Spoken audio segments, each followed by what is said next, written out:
Committee members, can we all settle down so we can start?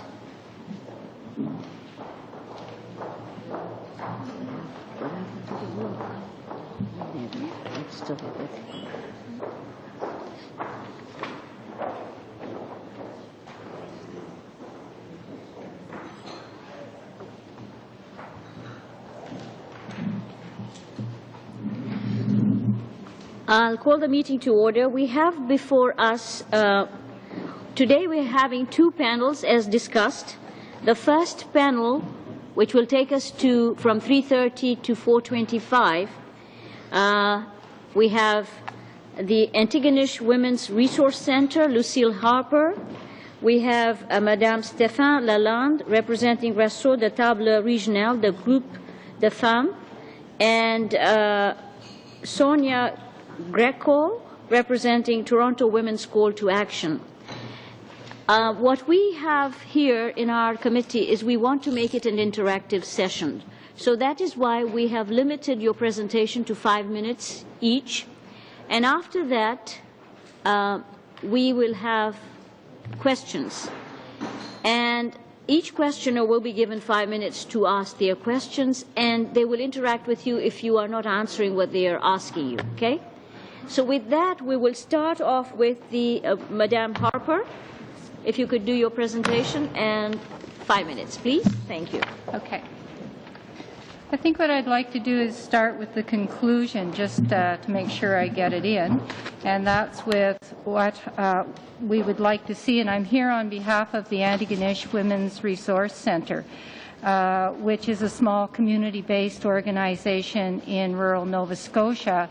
And I'm speaking as well for other women's centres in Nova Scotia who work with rural women. What we would like to see is we would like to see the government reinstate advancing women's equality as a primary goal of Status of Women Canada.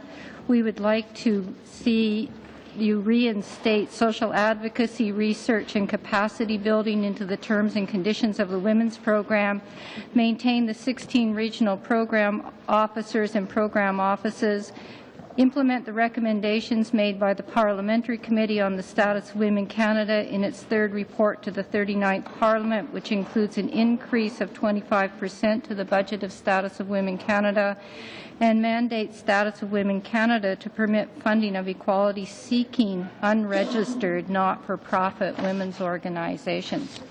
So my particular interest in being here today is to deepen the analysis of the impact of the cuts on women living in rural communities and on the equality-seeking women's organizations that work with them. On a daily basis, we work with women who live in deep and persistent poverty, poverty that is often generational and racialized. We work with women and adolescent girls who experience violence and abuse, and we work with women and adolescent girls who live in very rural communities and who are trying as hard as they can to put their lives together to establish economic independence in a region where there are few opportunities for employment, to provide and care for children and family members with limited access to child care and support services, to further their education and seek training opportunities where there is no public transportation system. On top of this, as best they can, they are holding their communities together by performing many hours of unpaid community labor along with their household labor. In our part of Canada, we are living with the devastating and ongoing impact of the closure of our fisheries and the demise of our primary industries. While out-migration has been a way of life in many parts of Nova Scotia for decades, the increased numbers of people leaving for other parts of the country has increased the dismantling of our rural infrastructure. Our small communities have lost public services, schools, hospitals, post offices, grocery stores and banks. Our roads are deteriorating. Outmigration has taken the heart out of our communities and has left us with an aging population that is less educated, has poorer physical and mental health outcomes, shorter life expectancies, and a higher risk of living in poverty. And as I noted earlier, it is women who are trying to hold their communities together.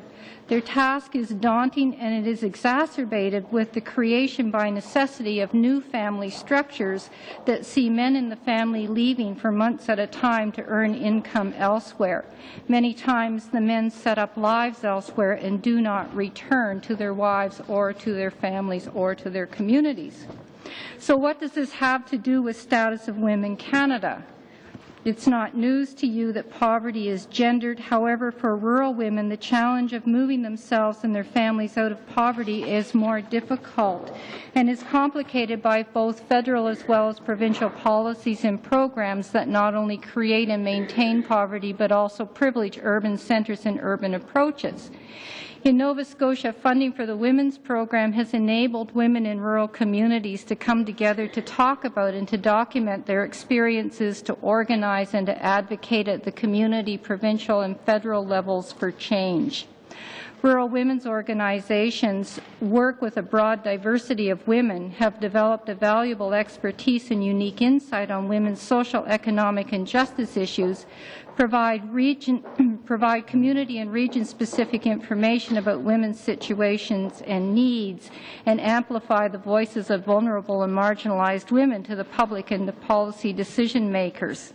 Without social advocacy, the voices of the most vulnerable women go unheard. We need to maintain our regional offices because it's program officers working out of the smaller regions who are better able to reflect the uniqueness of the different areas of their region.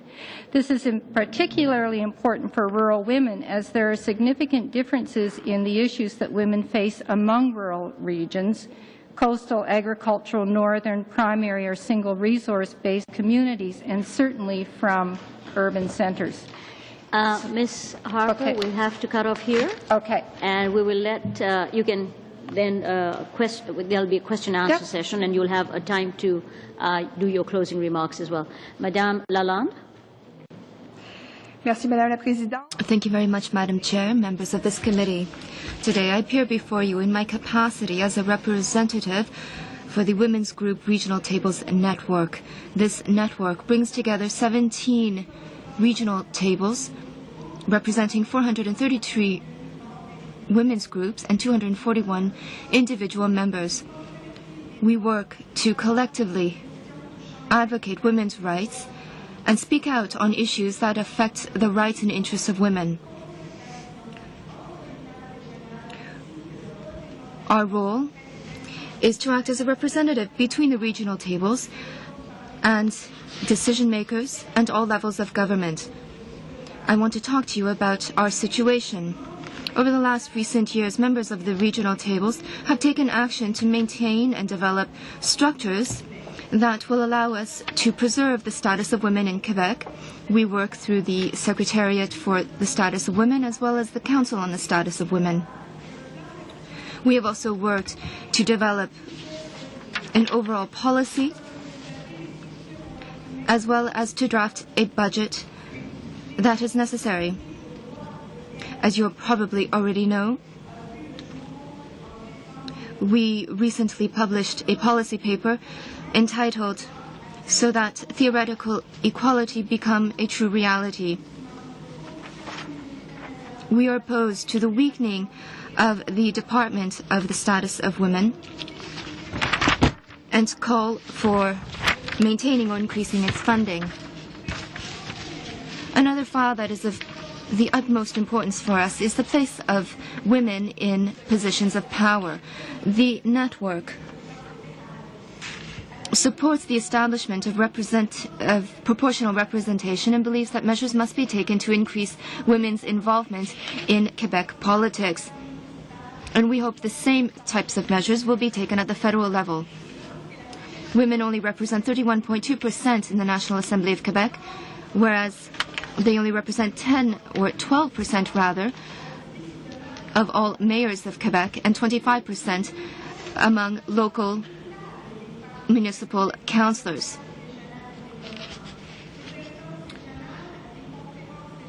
We are also highly concerned with fair representation of women within local development offices.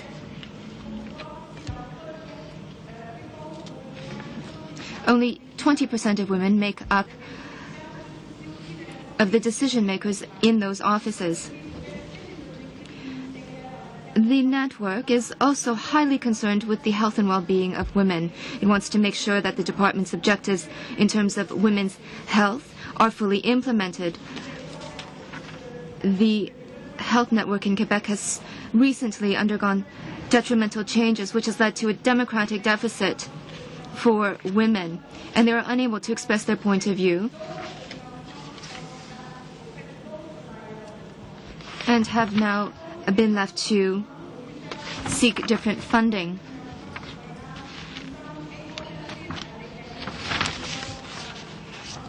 The recent changes to the eligibility criteria to obtaining program funding are irreconcilable with the principles of defending women's rights.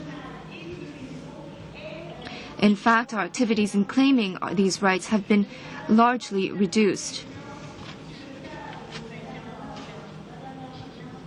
Madame Lalonde, can you please slow down?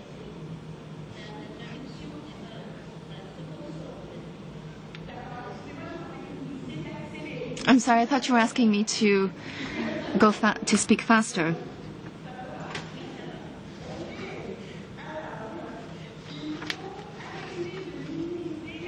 We have to stop downplaying the need to fight discrimination that women are subject to, and to think that systematic discrimination is a thing of the past, and that the only thing left to do is to help only the weakest among women, to help them overcome their difficulties. To facilitate women's participation within Canadian society cannot be done, rather, by providing direct services to women, but also by changing some of the structures that uphold this society. You will see in this table that I have submitted a full breakdown of the PPF expenses. And the changing of eligibility means that our funding has been decreased substantially.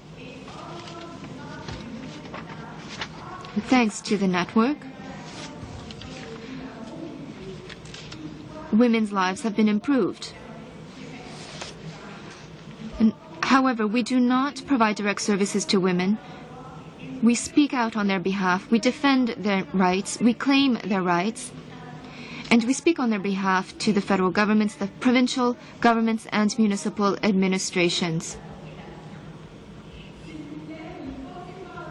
Please make sure that we do not move back.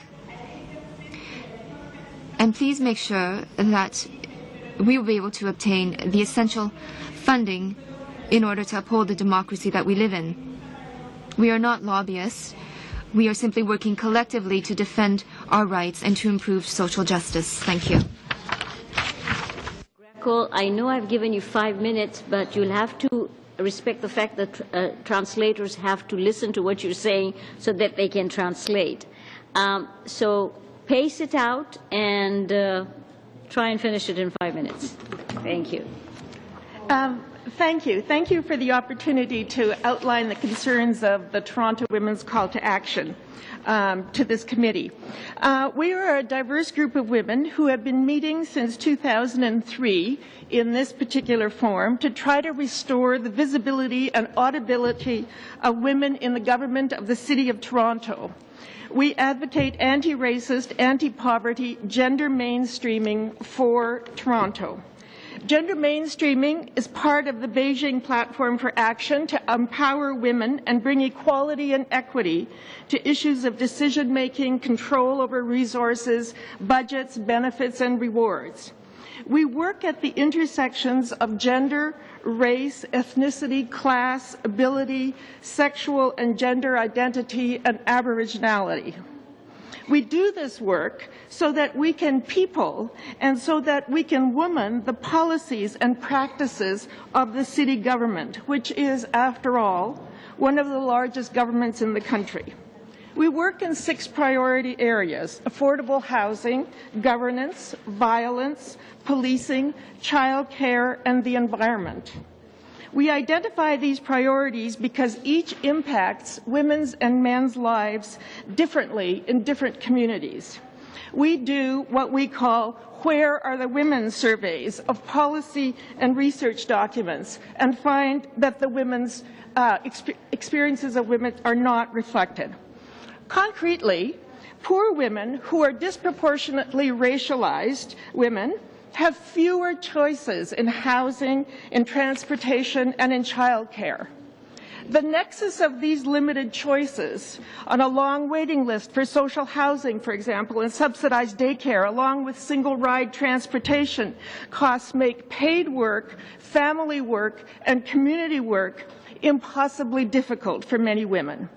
Gender mainstreaming, however, requires that we bring precisely these women into the political process. Health impacts, for example, of polluted environments on poor families disadvantage them farther in the labor force than in the community.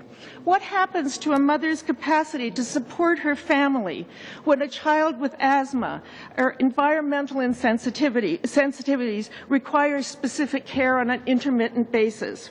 When policing strategies don't respect women's safety needs and or profile specific youths without recognizing their mothers' and sisters' realities. The communities are marginalized and the women are bereft of services. What happens to mothers and daughters when a household is preoccupied with how sons will navigate the public and social world of street and school? What happens to mothers and daughters when sons are under house arrest? Women in all their diversity of race, ethnicity, age, ability, status, language are 52% of the population of the City of Toronto. Our representation at the policy tables is critical to the development of effective policy.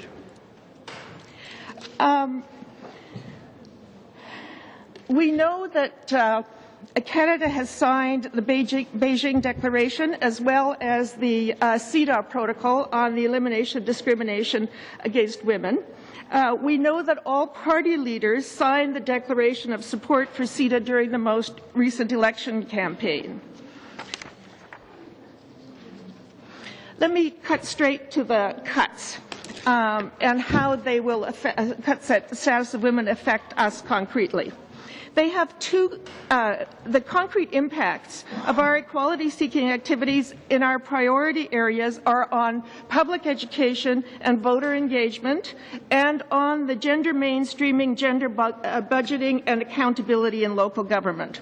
The method of this second area, gender mainstreaming, requires that governments include the voices of women in their policy through outreach, consultation, as well as research and data collection. These provide the tools that policymakers can use to reflect the voices and experiences in policymaking and budgeting. How different would our elder care, our long-term care, our neighborhoods be if we could imagine differently the ways that communities can provide for needs of aging parents, recovering partners, and children, apart from being in single-family dwellings and apartments requiring private cars. We need the education process, we need the advocacy process to bring gender mainstreaming into the mainstream. Perfect timing. We will now go on to our first round of questions, and the question-answer session is 7 minutes. I would start off with Ms. Meena. Thank you, Madam Chair. There are so many questions. I'm going to try and get started. I'm sure that my colleagues on this side will have lots more, and we'll have more rounds as we go. when the minister appeared in front of this committee just this week, in fact, or was it last week? Last week, I guess. This is Wednesday. Lost track. She said that women were funded for 25 years for advocacy. Basically, she said, you've had 25 years. That's plenty. She didn't put it in those words, but that's what she suggested, because you said you had 25 years advocacy. And she also said that advocacy and equality work and all of that can still take place. There's no reason why it can't take place. It just shouldn't be paid for by government. Some of you have given already some reasons as to why that is the case, but I'd like to hear, because that seems to be the very hardcore, the position of the government and that of the minister at this point. So I'd like to hear from you. Give us, because everybody keeps asking, well, how exactly? Why can't they advocate? This is not the core. So I'm asking 2 or 3 questions. Firstly, tell me exactly what suffers. Some of you have already alluded to that, but tell me exactly why can't women do advocacy? Why do they need the money after 25 years? Why do we still need, I'm being playing devil's advocate here, but, you know, why do we still need money for research and advocacy after 25 years? You can start. It's a simple question, but go ahead. Ms. Krekel can start, Ms. Harper, Madame Lalonde can finish up. Je pense que Madame Greco commence. Oui. Oui? Well, I believe Madame Greco wants to begin. women are still working. We used to talk about how women work 2 shifts. Now we find that women are in fact working 3 shifts, right? We do paid work, we do family work, and we do community work, right? The paid work and the family work is fairly self-evident. The third piece of work is the advocacy work in the community, because services don't reflect our needs. It's that simple. So in order to get services to, in fact, reflect our needs, we need to continue to advocate. Right? We are not visible in services. We are not visible in a whole range of services. If we think about immigration services, what happens to immigrant and refugee women who come into the country? They are disqualified from many settlement programs by various kinds of limitations that we impose.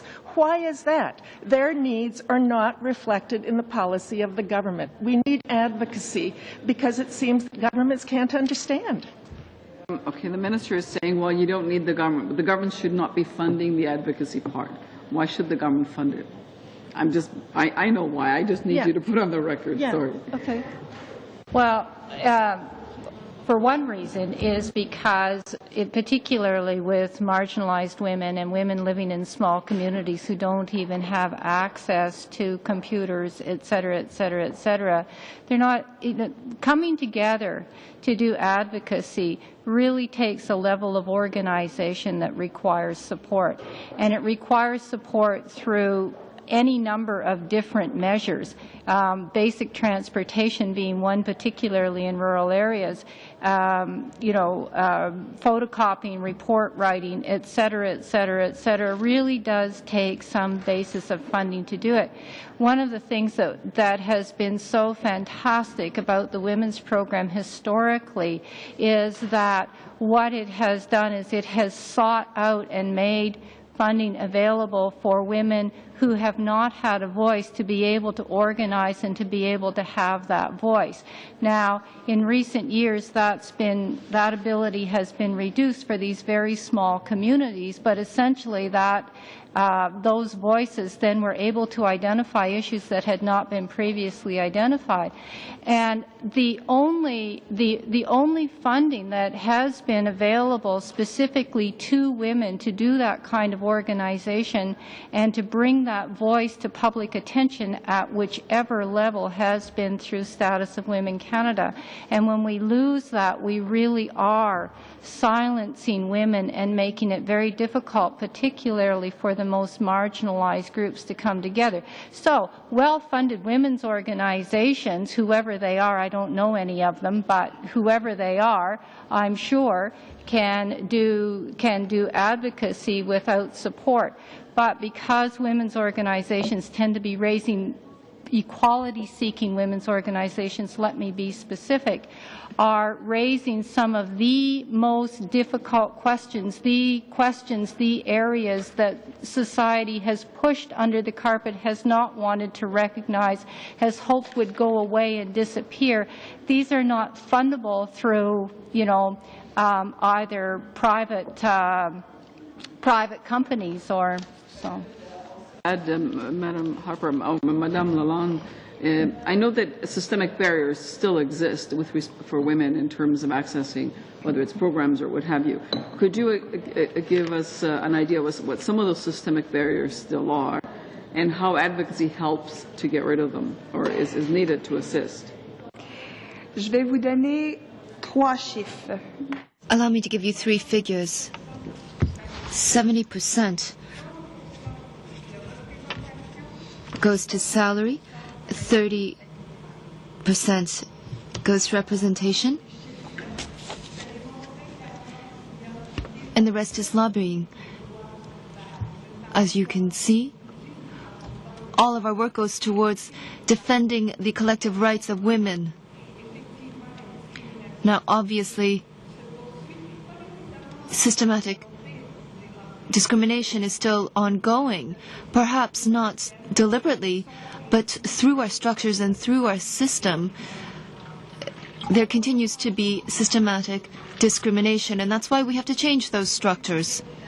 And one thing that I didn't have enough time to say earlier is that if we want to offer the best services, whether they be healthcare services or other, we need to address women's needs directly.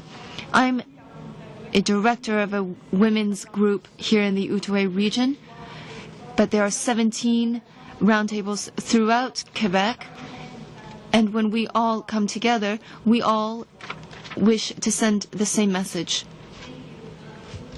Ms. Desmarais, pour Desmarais, madame, sorry, pardon. C'est pas grave, Madame la Présidente.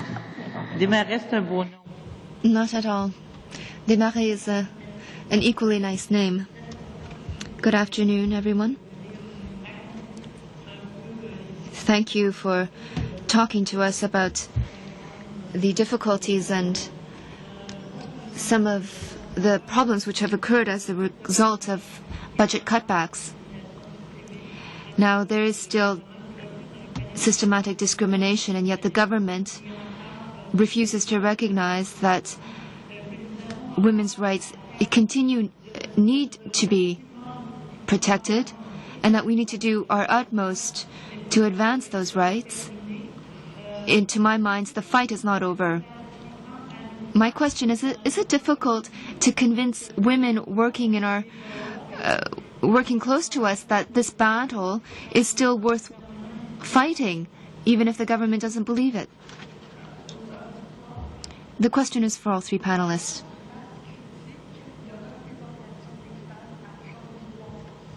We're talking about 33% we're talking about a 33% threshold that we're trying to meet, and we're still very far from that threshold. And obviously, we're having a lot of difficulty changing people's agendas, and that's why we are working as we are. Ms. Harper and Ms. Greco, I'm very concerned over the situation in the First Nations communities, particularly Aboriginal women's situation. What are the outreach programs ongoing? Recently, there have been a series of suicides in several reserves. I am sure that they are lacking of resources. Currently, there is a website that lists addresses of women's shelters. There are even pictures of those women's shelters, and they also provide instructions to the women on how to access them. What can women do to protect themselves from domestic violence? Because currently, there are many women's groups that are not being funded for those projects. Isn't that correct?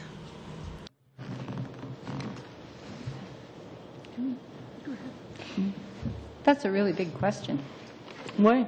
You know, the situation with Aboriginal women is in this country is abominable, and I think that's been pointed out very clearly by the United Nations Convention to eliminate all forms of discrimination against women, and the lack of action has also been abominable. And I would not, you know, I do not pretend for 1 minute to speak for Aboriginal women, because Aboriginal women speak so clearly and so well for themselves.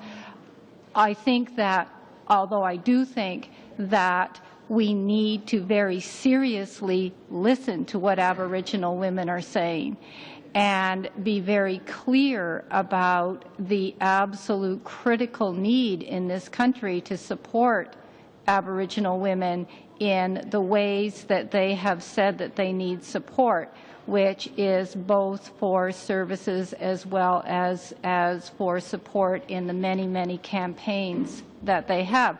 Violence against women in general is huge. Sexual violence, I live in a small university town, and the sexual violence that is never reported is huge, and it is increasingly, what do I want to say, increasingly hideous in many ways in the way that it plays out. We do not see sexual violence as being a serious issue in this country.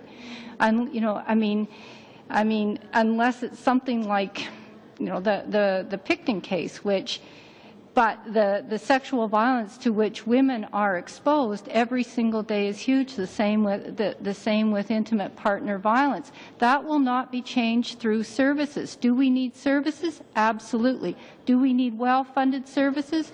Absolutely. Will violence be changed because we've provided services? Absolutely not.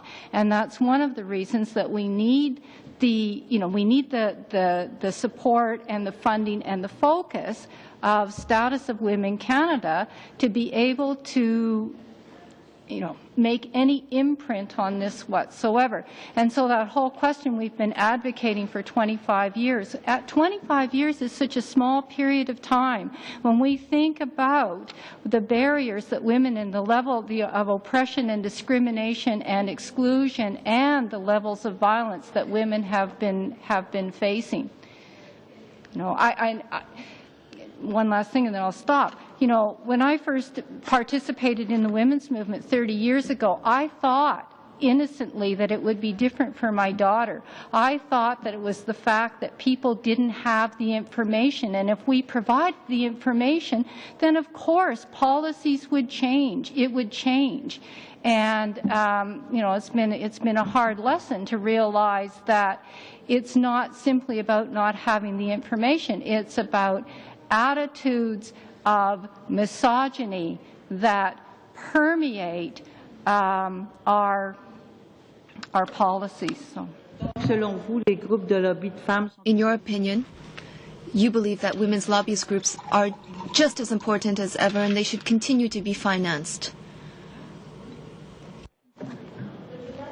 Something, Ms. Greco, you've got half a minute. Yes. I guess I'm going to make an assumption that you have brought women from the Aboriginal community to address this panel to hear directly what it is that women need in the Aboriginal community. Okay. In terms of what we do in Toronto, we do outreach and we work in collaboration with Aboriginal community and when we are doing our coalitions and so on. In terms of assaulted women, I can tell you that probably the way to ensure that we will continue to have assaulted women is to deliver services to assaulted women through the private sector. We will continue to provide them with an assured clientele for a good long time if the private sector is also encouraged to bid on services to assaulted women. Thank you. We have Ms. Smith. Good afternoon, ladies, and I want to thank you so much for coming today, Lucille and Stephanie and Sonia. Lucille, I have a question, first of all, for you, if you would. I was I thought that your presentation was extremely compelling. I have worked for years with abused women and have worked for just about a decade now on the trafficking of human beings, that issue.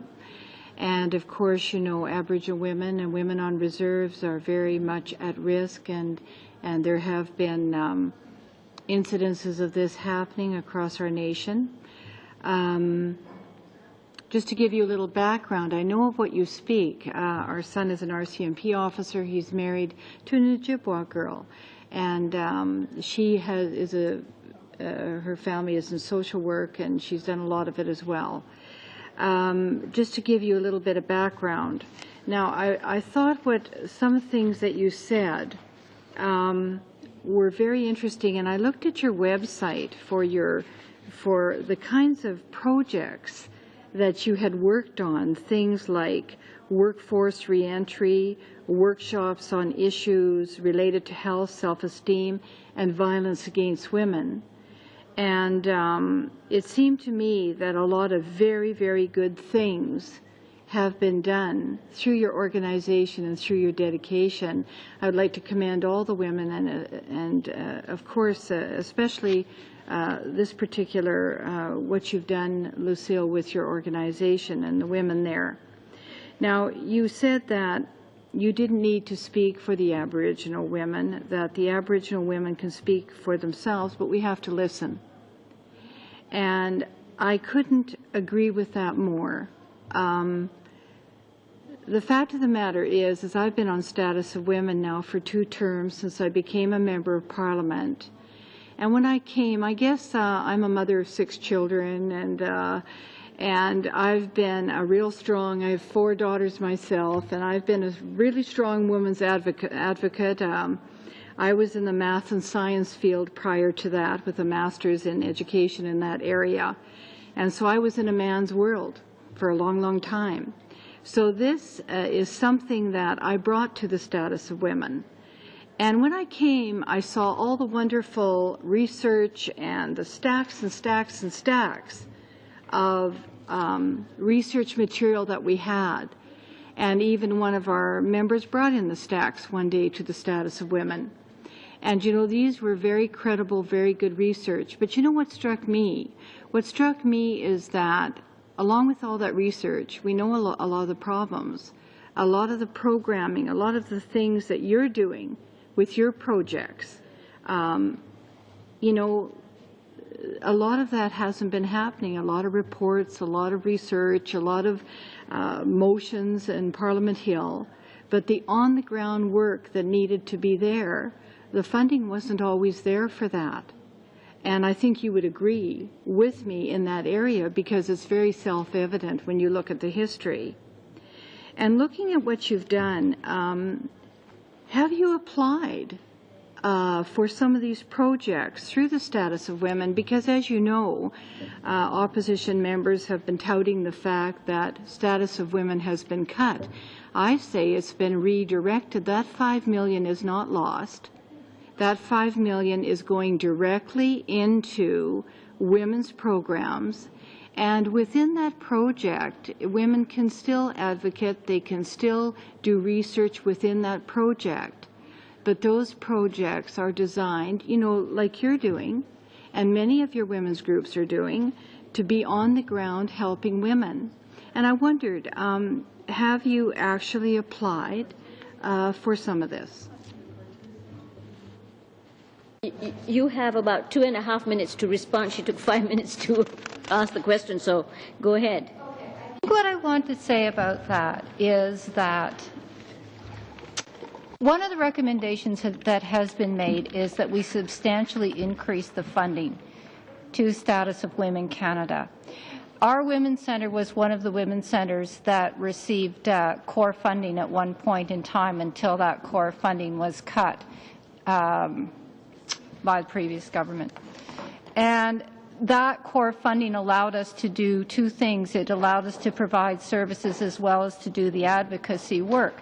What I do want to say is that because there is such a small amount of funding available through Status of Women Canada, and because the advocacy, the policy change is so critical, and because there is no other avenue to go right now in order to be able to do that policy change, that it is equally important to our organization that we're able to do policy change as well as to do the service delivery, because otherwise it leaves you in an absolutely heartbreaking, hopeless situation in providing services. And I firmly believe we need to be able to provide services.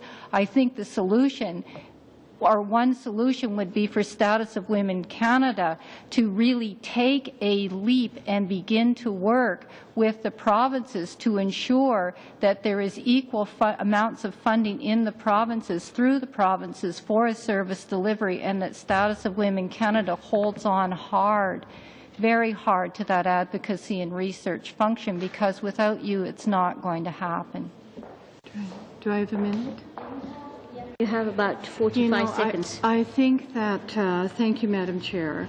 That's the first time really that I've heard this put so directly, to make sure that the provincial and federal funding is matched or is enhanced, because we are federal provincial partners in this regard.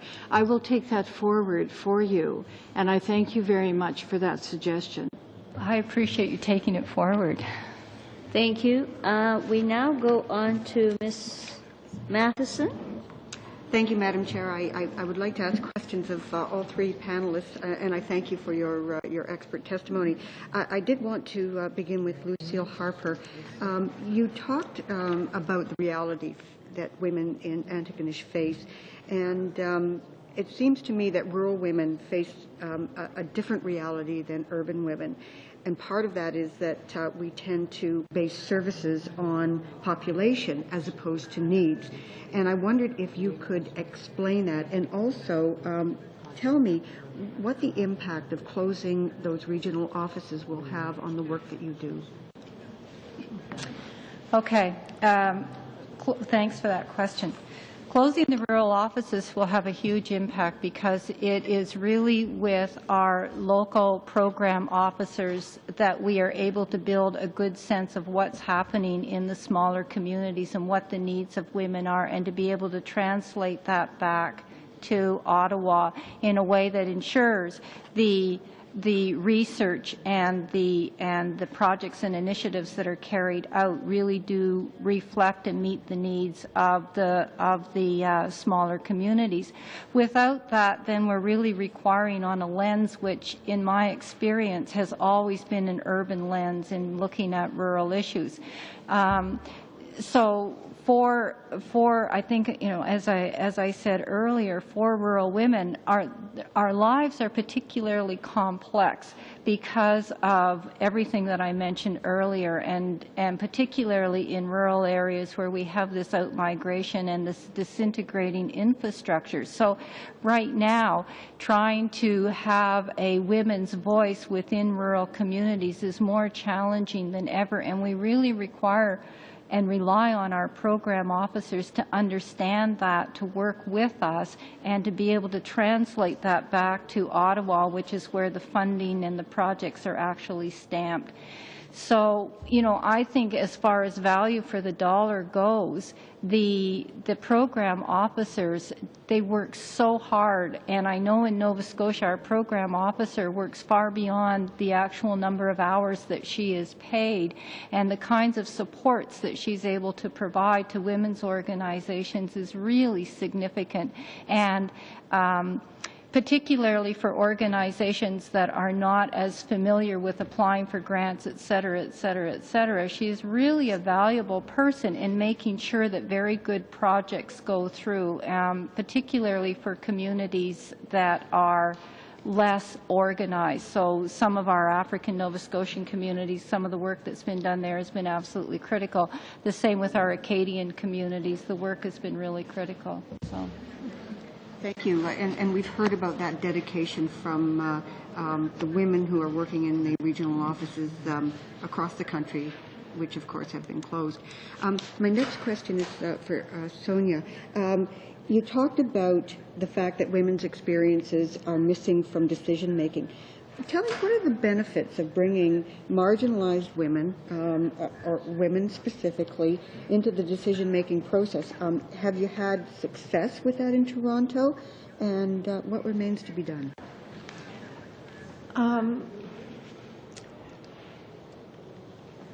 We've had, I would say, limited success in Toronto. The group that I work with, in the course of our public education work and our outreach work, we have a continuing series of new women who come and go through the organization. And that we're coming to understand is, in fact, the necessary piece in our organization for women from the more marginalized communities who haven't been involved fully in the political process, right? Where women have less resources, economic resources, and fewer political resources. So we've had to adapt our structure in order to be able to make those voices present within our organization. So that was the first step for us. So the second step is trying to understand then how we can mobilize those voices for the local government. One of the ways that local government can, in fact, start to mobilize those resources is by collecting data differently. And that's one of the areas that we look at, right? When we start to break out our housing data and our homelessness data so that it reflects women's experience of homelessness, what do we get? Most often when we talk about women's experience of homelessness, we in fact get something that people refer to as hidden homelessness, and we don't know what it is. Well, we know exactly what it is. We know that it's women who are having to move from family to family, from friend to friend with their children and so on. But that is not visible, right? Our research projects need to be informed in a different way, right? To bring that part of the picture which the government can paint for us into visibility while we provide, right, the access, or with us, right, the access to women whose voices aren't normally heard are brought forward.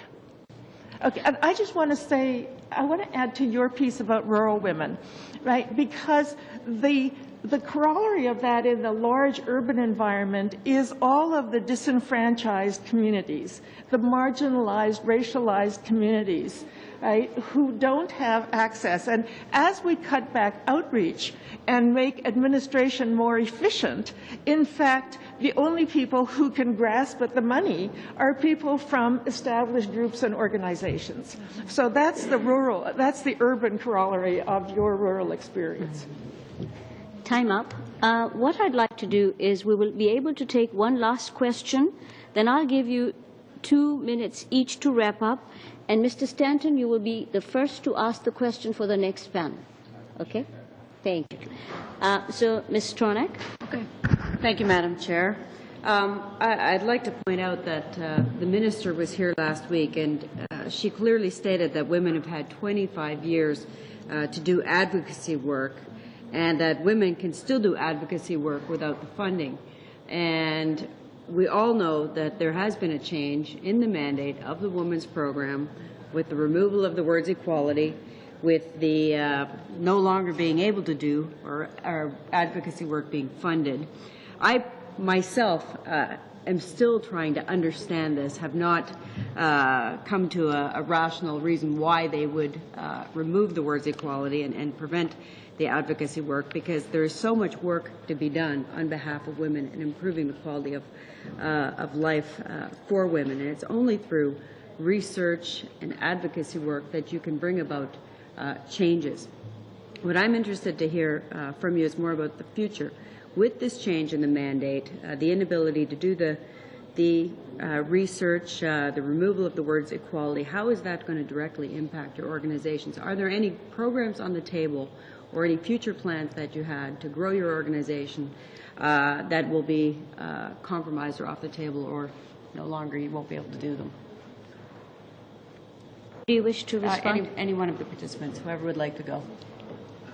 Very small amount of funding, right, through the Status of Women that was obtained just before the program changes occurred, and would be ineligible under the current program guidelines. We spent about 2.5 years going back and forth with our program officer to come up with a project that would be acceptable. Now, that represents hours and hours of unpaid work, right, to get to the place, right, where we could do advocacy for, some small amount of money. We've hired a young student to, in fact, do this work for us. So our program would not, we would go back to a very ad hoc kind of operation.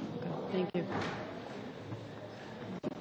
Aujourd'hui, il est possible pour moi de vous dire I can tell you today that 4 out of 17 regions in Quebec have had their applications suspended.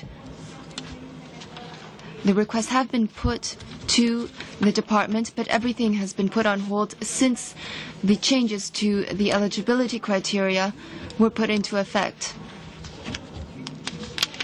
2 of our networks no longer meet the criteria. We are not here to judge how the criteria are going to be applied.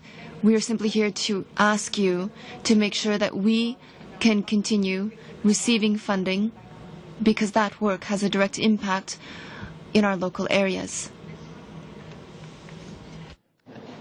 In Nova Scotia, currently women's centres have been working with women on income assistance to improve social assistance policy.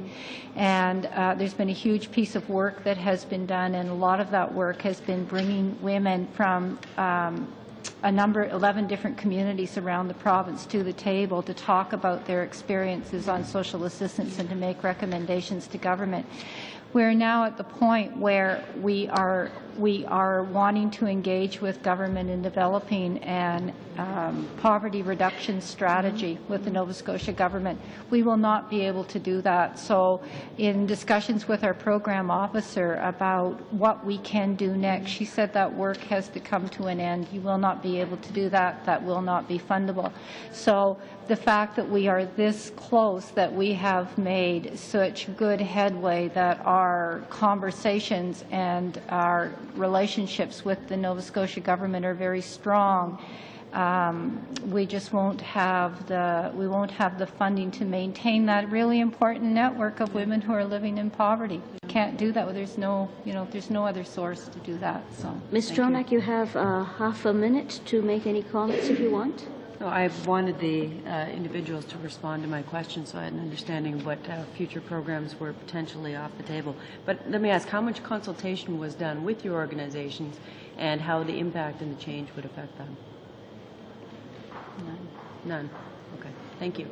Thank you, panel. And you have each got a minute to give your closing remarks, after which we will have to adjourn and bring in another panel. So, Ms. Greco? I guess I would say that this government has demonstrated that it can make policy shifts. It has made policy shifts in its approaches to Quebec, to the environment, to income trusts. But it seems to have stayed so far consistently ideological in its position on national daycare, on charter challenge funding, on pay equity, and so on. So I would ask it to look at the proposals, the recommendations that were made by Lucille Harper are recommendations that I could also, we would also support. And perhaps the policy shifts that can't get made in relation to women's issues reflect the marginalization of women. 21% of the elected representatives in this country are women, right? Less than 1% of elected officials are racialized women, and less than 1% are women with disabilities. right? That's the marginalization that we put on the table most clearly. Ms. Harper?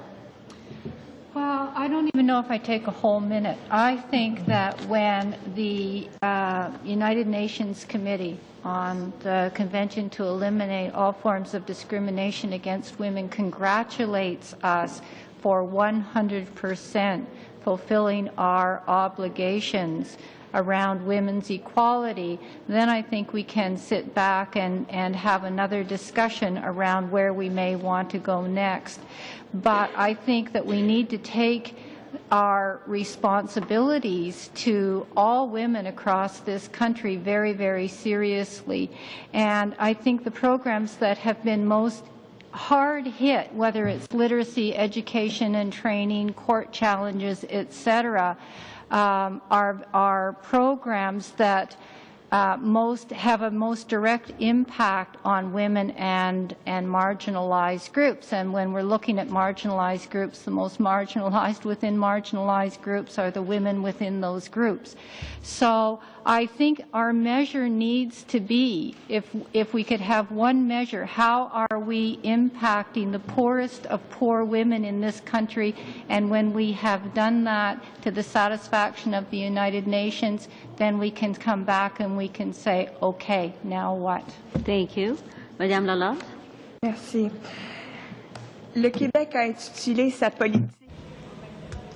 Quebec has a policy that is entitled so that theoretical equality becomes true equality in reality.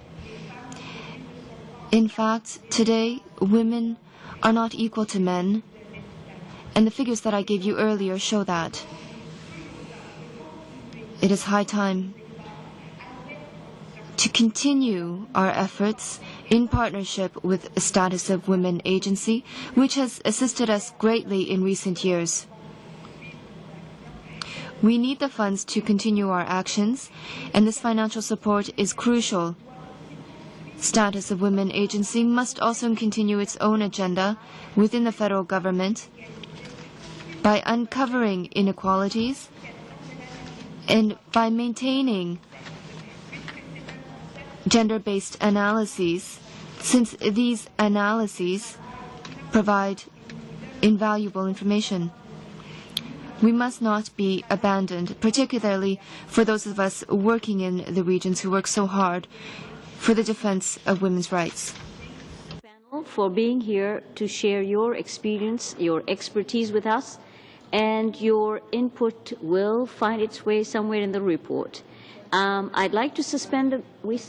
Sorry, yes, Madame Neville. I apologize for coming in late, but as a matter of course, in this committee, we don't always agree with those who present before us, but we're usually restrained in our comments. I heard, and I don't know whether others heard, a member opposite use the word bullshit after a presentation, and I don't think that's a time and a place for this. I'm sorry, Madame Neville, I didn't hear it, and if whoever said it could please refrain from saying things like that. Yes, Ms. Smith. Do you know, I think this is just a silly political ploy, and I don't think it's appropriate as Status of Women. I want all the presenters to know that we very much appreciated your presentations today. Thank you. Meeting adjourned, and we're going to get the next panel in. Thank you. Suspended. Sorry, suspended, not adjourned. Oh, good Lord. I'm now going into... Did you want me to get you some coffee? No, I'm fine. No, I'm fine.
If the members could please take their seat and we will reconvene.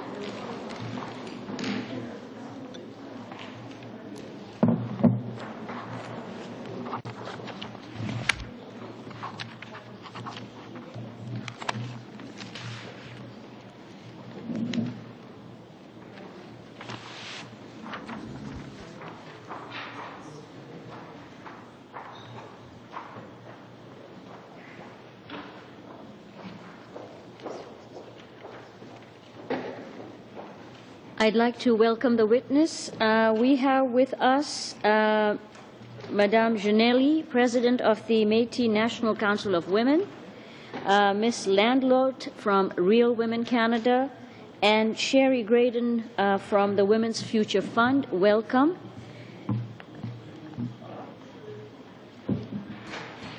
I'm just waiting for... If you could ask if I didn't get speaking notes from two of the witnesses. Who haven't you got speaking notes from?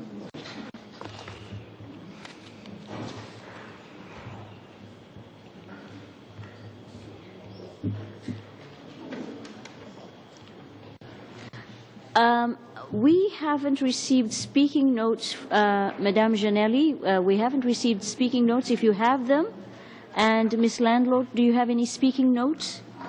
I gave you our brief. Okay, fair enough. Just makes life easier for the translators. Madam Chair, my name is Janai. Oh, Janai, sorry. And yes, I do have speaking notes, and also a profile for the speaking notes. And sorry for not getting them sooner, but... No problem. And what I'd like to do is, as we told the panel before, you have 5 minutes to present. And please look at me. I'll probably do this at 1 minute so that you know you have to wrap up, and I'm going to do this. Otherwise, this one, the timer will beep at you. So we will start off with Ms. Janai. Have I got it right this time? Yes. Okay, Ms. Janai. Good afternoon. It's 5 minutes is not all that great a time, so I'm going to have to just edit as I go. Good afternoon, members. My name is Sheila Janai. I'm president of the Métis National Council of Women, and pardon me, interpreters, if I go too fast, but however, I'm restricted here.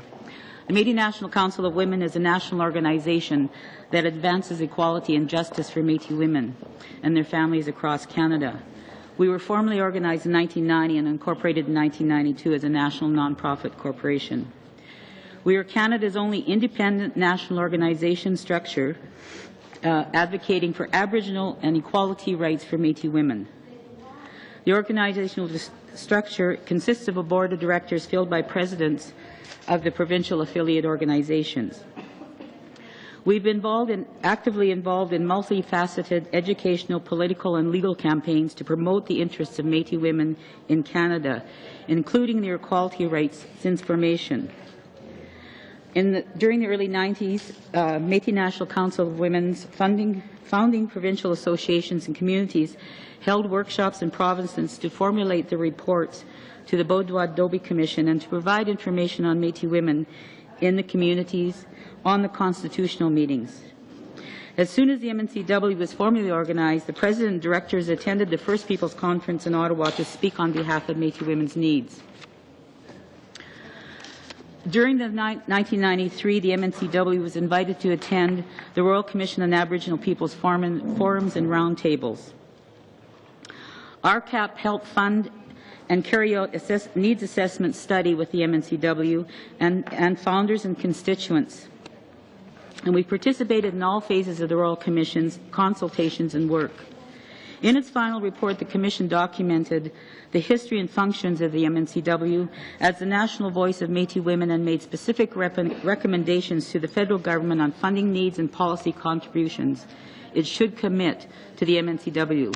In particular, the Commission included in its report anecdotal accounts of how traditional male leadership in the Assembly of First Nations, the Métis National Council, and the Inuit Peersat have always created ongoing problems for all Aboriginal women seeking to promote women's equality interests within their unique cultures and communities.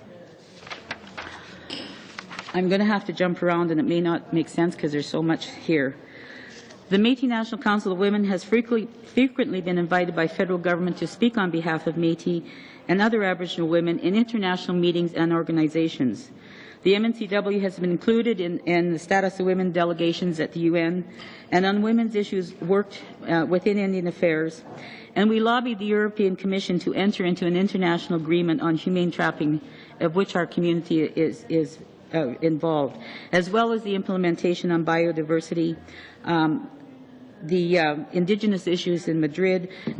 I'm going to, again, leave a lot out because, but a lot of issues on the international area. The MNCW achieved recognition as a non-government status on the international scene. We have general status with ECOSOC at the UN, and again, there's many international areas. We're committed to advancing equality and justice for Métis women, and it includes commitment to safeguarding the Aboriginal constitutional and human rights of Métis women, including those guaranteed by the Charter of Rights and Freedom. To this end, we were granted leave to intervene in Loveless versus Canada and have been invited along with the other two Aboriginal organizations, Paktudit and NWAC, to speak on behalf of Métis women at conferences held by Justice Canada. And we received funding from Secretary of State at the Court Challenges Program to hold a workshop and conference on Métis women's equality rights. Métis identity is not affirmatively created by federal legislation in the same way that the Indian status was created by the Indian Act. Thus, the MNCW's education and advocacy on behalf of Métis women has taken place in the form of creating an audible voice for them in predominantly male-run organizations and in finding ways to bring their unique concerns as Métis women to the attention of Métis communities and organizations, on one hand, and the federal government on the other. Continued advocacy for Métis women's employment needs, as well as the process of establishing a political and public voice for Métis women, became much more difficult in 1994 after the Supreme Court issued its final decision on NWAC versus Canada. The Métis National Council of Women continued to work with the Royal Commission despite these difficulties.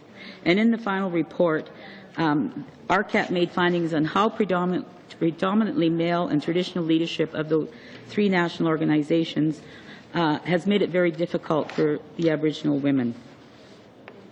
We have advocated strongly that the Métis National Council of Women be recognized, included in self-governance arrangements as an independent voice.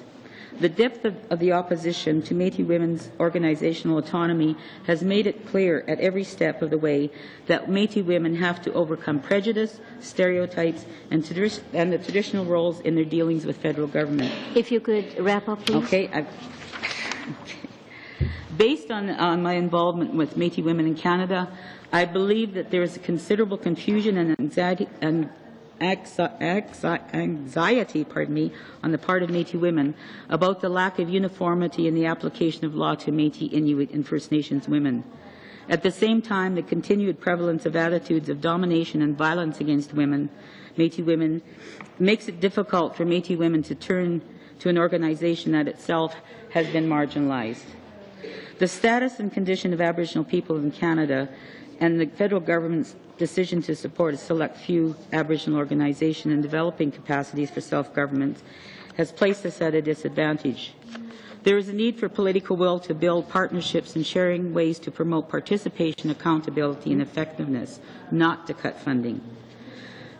Many groups, if the funding and status of women is cut, will there be more cuts in other federal departments? This, we believe, will result in uncertain futures for equality-seeking women's groups. Many groups will have to reduce their operation, and most of us will simply shut our doors, and the most disadvantaged women will be silenced. The promise of the future must be tempered with the legacy of the past. In the case of Métis women, the legacy is a long and continued history of exclusion and marginalization. There must be political will from all parties and continued funding to ensure there will be a change and freedom for Métis women from social injustice, exclusion, gender inequality, and racism. Thank you, Ms. I'm sorry. I hope you all read my whole text when you get it. Thank you. Ms. Landlord, for 5 minutes. Real Women of Canada has been around since 1983 when we're federally incorporated, and we represent a vast cross-section of Canadian women, Métis women, Malong, immigrant women, many, many women across Canada.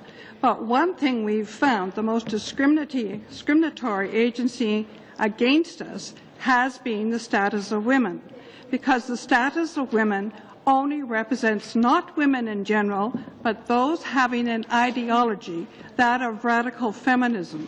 And the research you've given between 1992 and 2002 to the organization CREA, $1.5 million to research for feminist objectives. And they are not a reflection of what Canadian women want and need. Canadian women have other agenda than the status of women. And we are very offended that this agency has existed since 1973, never ever reflecting the needs of Canadian women. For example, I'll give you the most pertinent example today. Canadian women are in all the major professions. We have equal opportunity. But one of our major problems today is how to balance our work life with our home life and commitments. The status of women has not the slightest bit of interest in what women think in these areas. Women need to be treated equally, and there has never been equality with the status of women. It has been a blemish on the face of Canada. In fact, we're looking through some of the previous speakers. It's the end of democracy. Women are not being funded. I beg your pardon?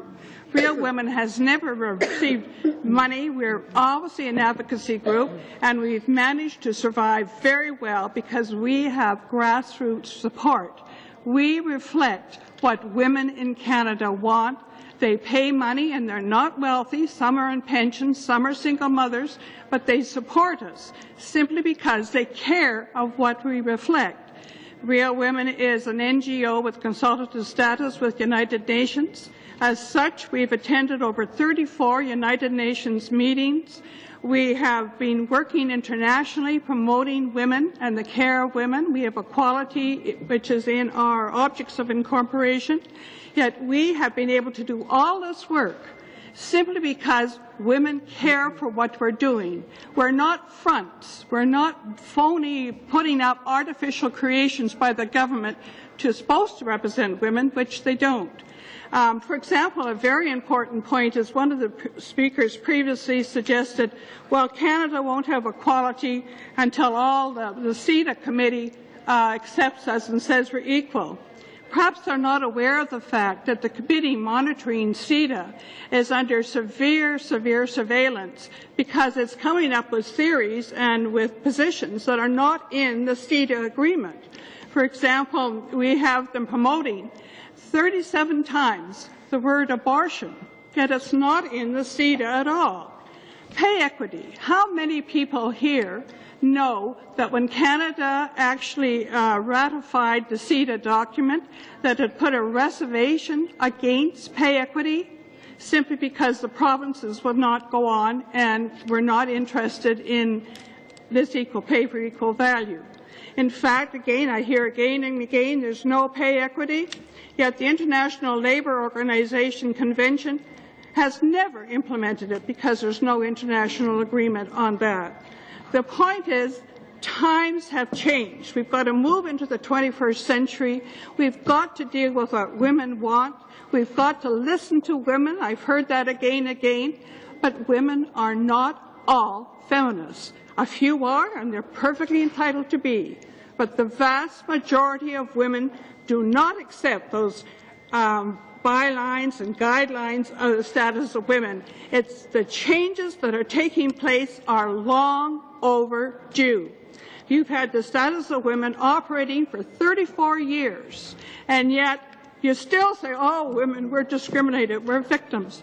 What victims? Some women are victims. They may be Métis women, they may be immigrant women, but women as a whole are not discriminated against. We're perfectly capable, competent women able to make decisions with our life, and it's deeply troubling that the government is putting out $11 million each year to a variety of feminists, not women's groups, feminist groups, to promote an agenda which is not a reflection of what Canadian women want or need. Thank you very much. Thank you very much, Ms. Landlord. Ms. Graydon, for 5 minutes. Merci beaucoup pour l'invitation d'être ici. My name is Sherry Graydon, and my role as president of the Women's Future Fund is unpaid.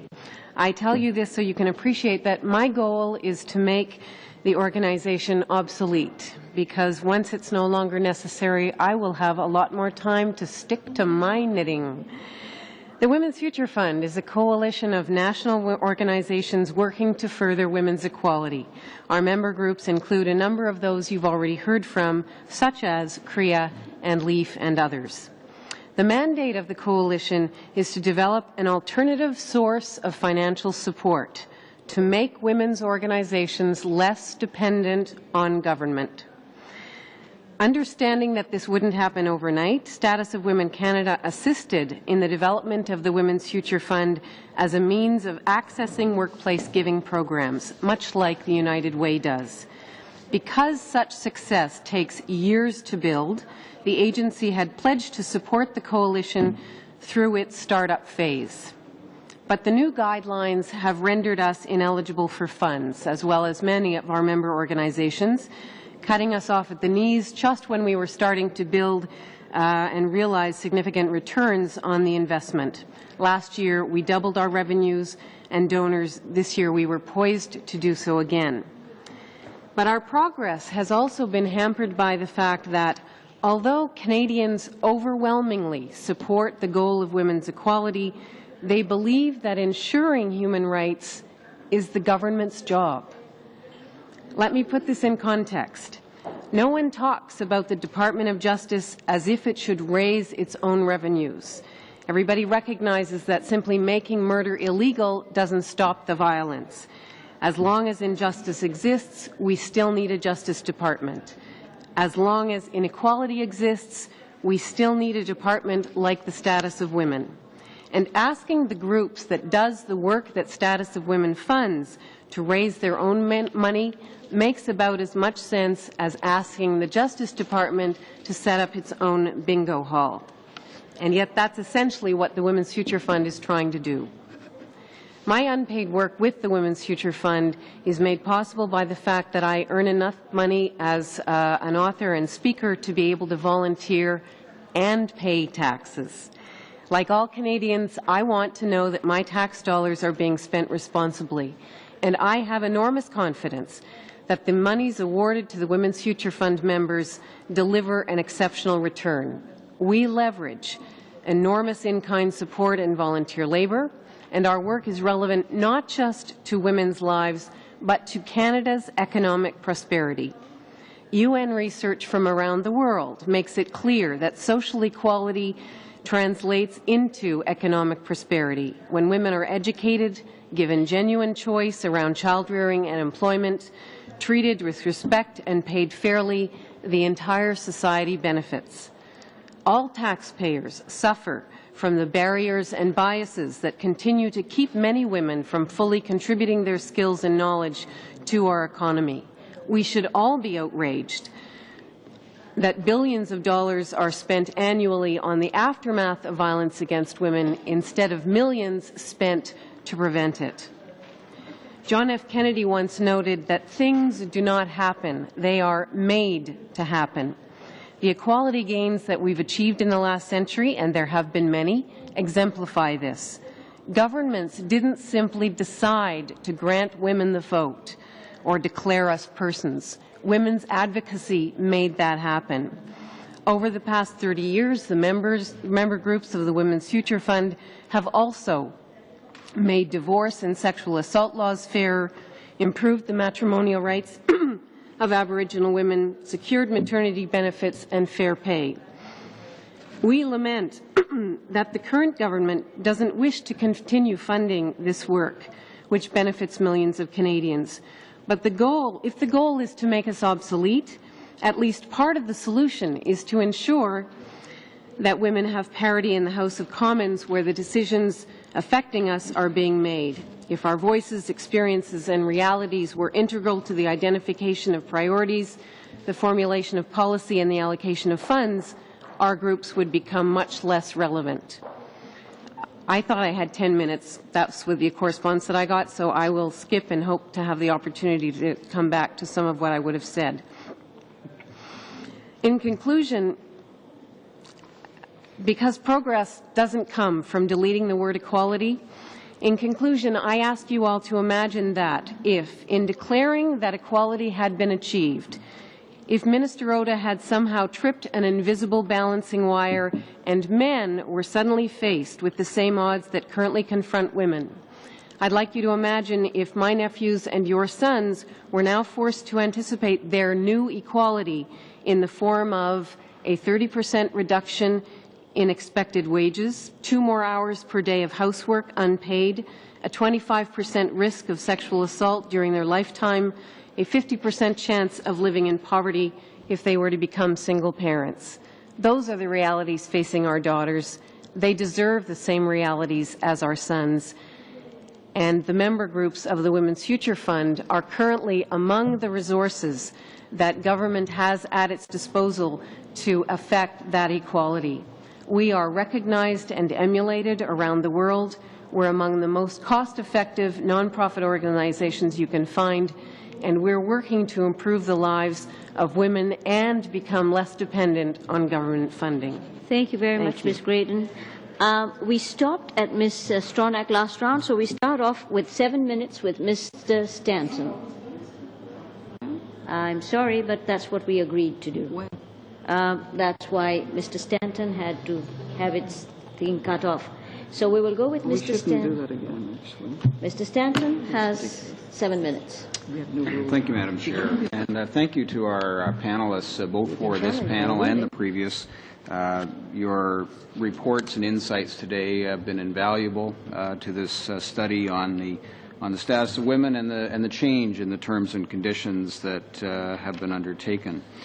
I'd like to start just to preface my comments from the position that what we're seeing here, in fact, is I heard through the course of the testimony this afternoon the realization that there exists certainly an acceptance that over the last 20 or more years, while the public sector has invested heavily in advancing funding for equality-seeking groups and so on, that there, in fact, even by the admission of the various groups that have provided testimony to this committee in the last month or so, that tremendous need still exists, and that predominantly, and even backed up here today, that these needs, in fact, exist in the community and at the community level, and we heard examples of that this afternoon. And to Ms. Graydon's point, that this goes beyond just treating the effects of these issues around inequality, if it were, but in fact it speaks directly to the kind of injustices that are occurring at the community level. When I look at the new terms and conditions for the status of women, and I'll preface my question in this way. What we see in the objective is, in fact, the objective of the new, and I'm speaking now of the women's program, is that the program is key objective is to achieve the full participation of women in the economic, social, and cultural life in Canada. And as its priorities, not just these three, but as its key priorities, the focus of these programs would be towards Aboriginal women, toward immigrant women and visible minority women, and for senior women. As I said, these are the priorities of the women's program. That's not to say that only these categories of needs would be addressed.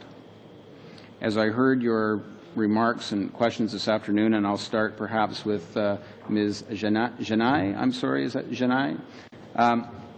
Could you tell me, from the standpoint of your organization, how that new objective of the women's program would fit with the needs that you have in your community? It would hinder us more than, I mean, taking away the word equality and advocacy is we haven't reached equality, and I don't see it within my lifetime or even my children's lifetime.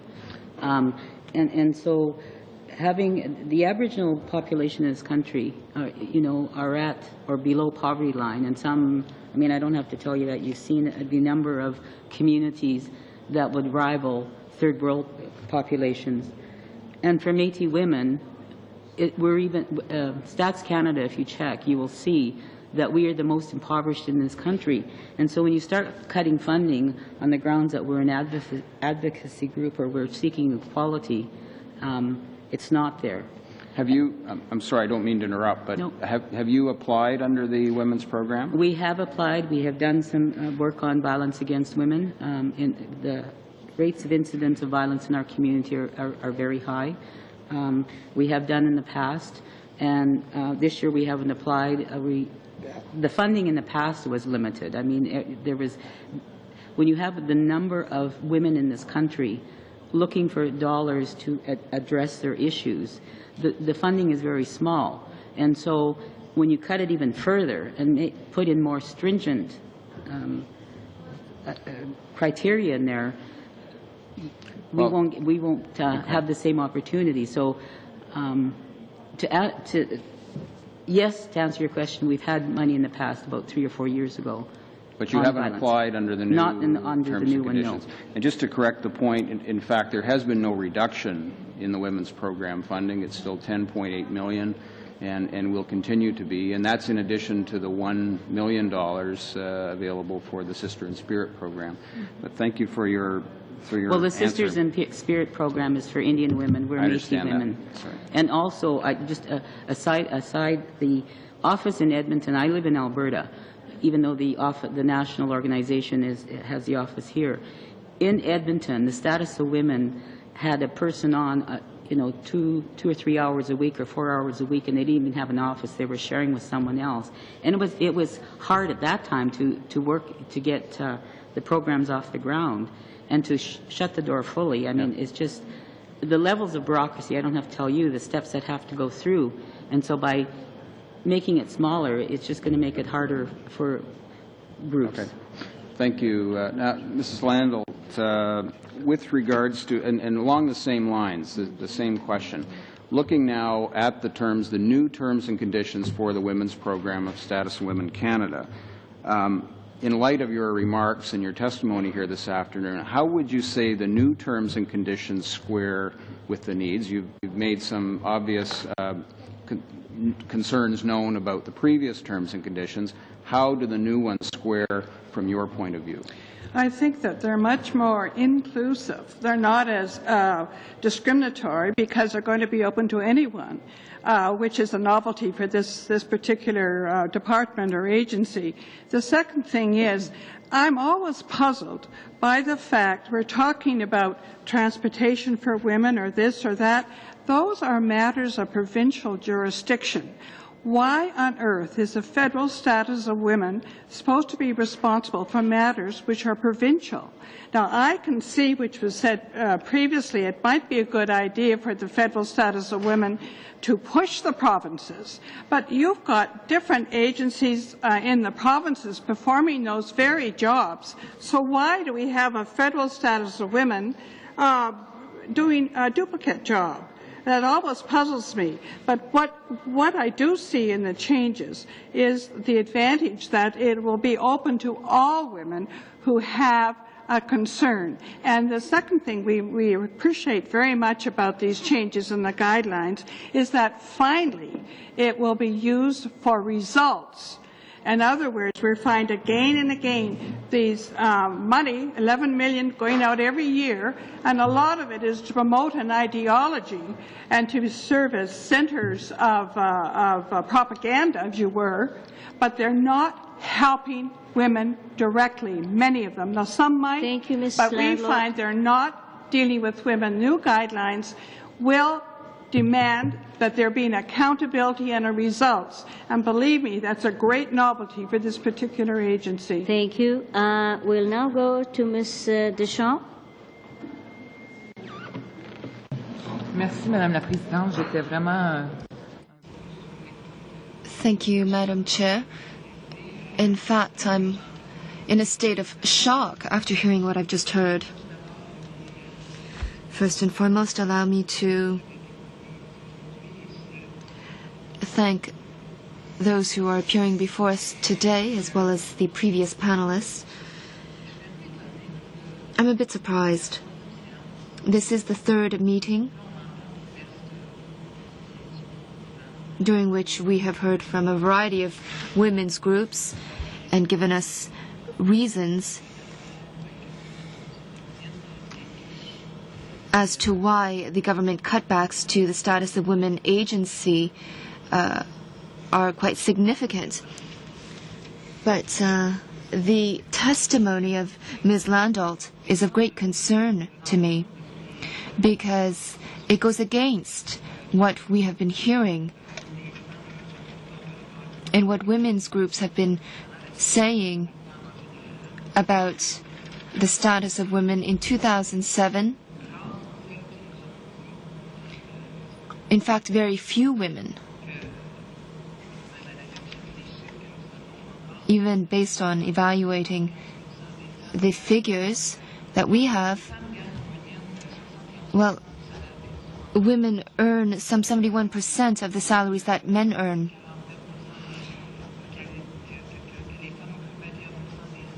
And that only 21% of women occupy seats in the House of Commons, and that this figure is translated at almost every level of government in our society,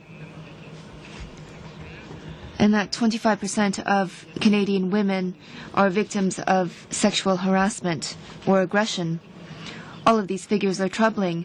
And when I hear the comments made by Ms. Landolt, I'd like to know, how many members do you represent? How many? 1,000 across Canada, of all backgrounds, all differences. I'm a lawyer. Others, we have a commercial pilot. We have many homemakers. We have many immigrant women who do flock to our organization, not feminist ones. But I would like to make a more, you mentioned, and I've heard a couple of times today, only 21% of the members of House of Commons are women. I'd like to comment on that. And my comment is, women are not stupid.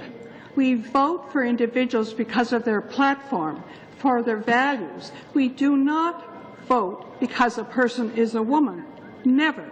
And that's if the woman has a platform, if she has values that the people want, they vote her in. And why should we vote for a woman because she's female? That's absurd. There's no more I or women of my values would ever vote for a woman simply because she's a woman. Oui, madame. We're far too intelligent for that. Je vais vous arrêter là. Let me interrupt you, please. I'm sorry.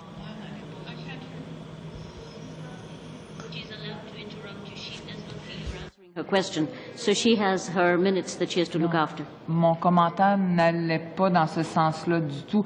That's not what I was trying to say. I'm just wondering why today in 2007, only 20% of women hold political positions. I never said that women are stupid.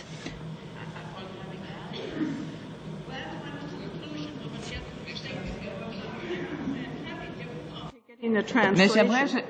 Maybe it's not coming through. Second. Madame J'aimerais vraiment...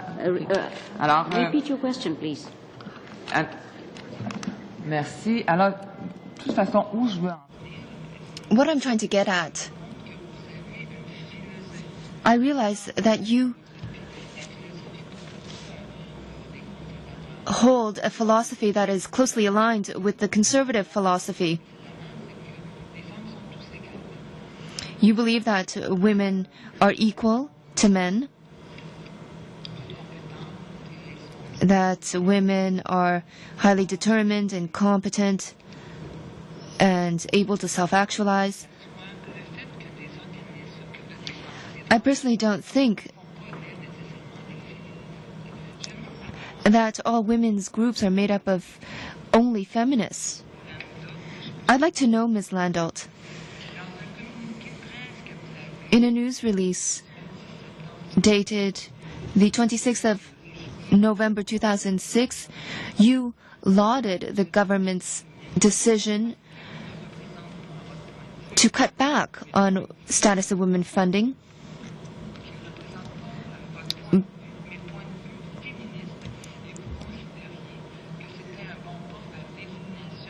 And you stated that it was a progressive measure.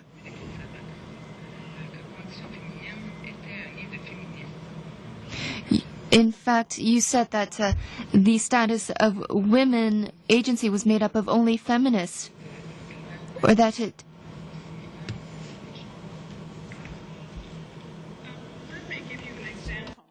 When Real Women began, we applied many times for funding.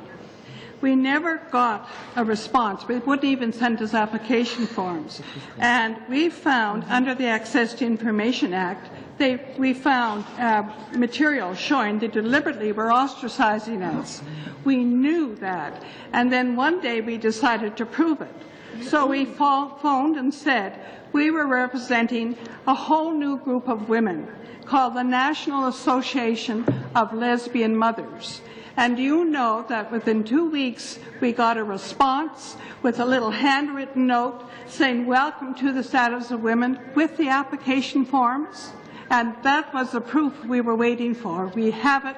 We still have that documentation. We presented this to prior committees. If you doubt me for a minute, we have the proof and we have the documentation to back up what I'm saying. So it has been a discriminatory organization.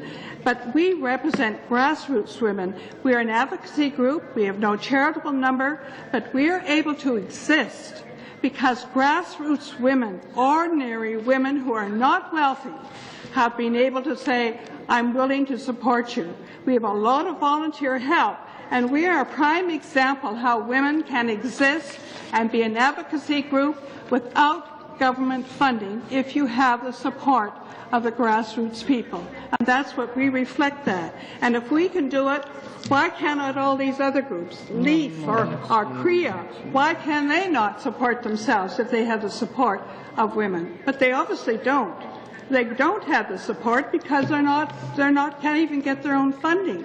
When you give $1.5 million to the research group CREA, LEAF has got $1.5 million in the past, from 1992 to 2002.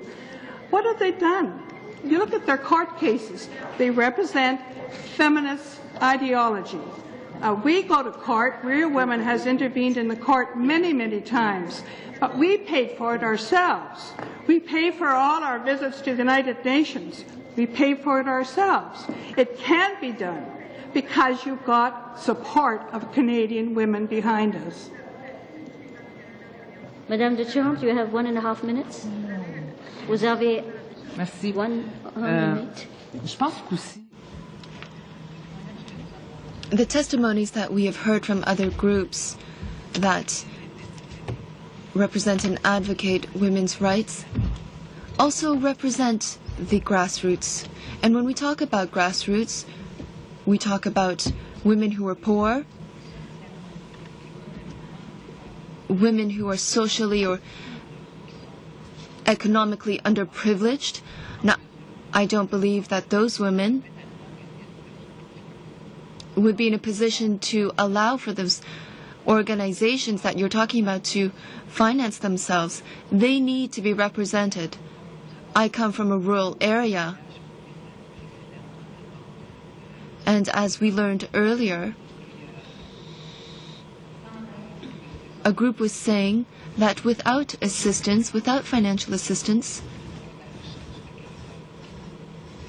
and they don't carry out discriminatory or feminist research,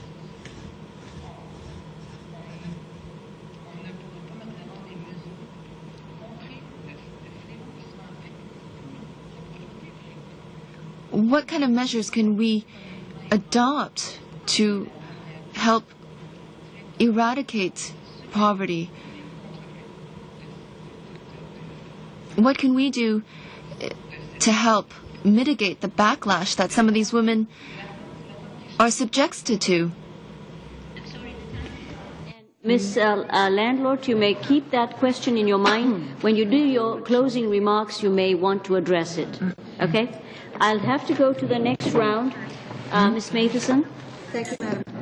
And I do hope to have a chance to question all three of these witnesses.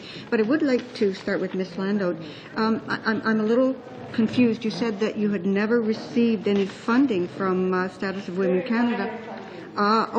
Oh, that's different than none. No, because I have, very. Yes, 6,000 as opposed to millions and millions that we receive from the other women's groups. Actually, our funding has been cut off entirely from 1996 and only under enormous. Is asking a question. She's asking a question. Yes, so wait for her, please.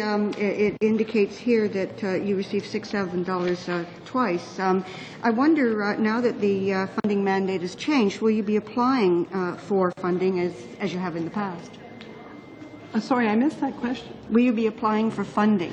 If we have a project that will help women, that will be accountable, and that will show results, we will apply. But we're not going to apply just to have ongoing core funding, because that's a waste of taxpayers' money, and we certainly will apply.